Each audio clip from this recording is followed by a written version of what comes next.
Hello guys, good morning. Ayan, magandang buhay sa atin guys. Pero yung mukha ko dyan nakabusakot. Good morning kasi nga, ayan, kagigising ko lang. And then yan, nagugas ako ng mga bote nila. Ni Maxim saka ni Matmat. Ayan, then linis-linis na everyday routine guys. Kapag pagkagising. So yan, gising na yung batang makulit. So habang nasa playpen siya guys, nakakulong. Naglilinis na ako. Nagwawalis buong bahay, then map. Then after ko mag-map, ayan, mag-gaano na kami, breakfast. Wala dyan si Maxim kasi guys, na hatid na namin sa school. So pagka hatid namin sa school kay Maxim, ganyan na ako, naglilinis na ako. Doon ako nag-start maglinis.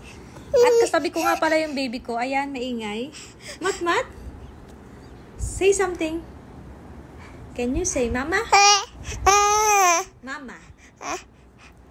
So, yan nga pala guys yung view dito. Ang cute, ang ganda-ganda. Kapag may problema ka dyan guys, talon ka na lang. Wala nang gagawin pang iba. Char! Nakaka-relax siya guys, lalo na sa gabi. Maganda yung ilaw.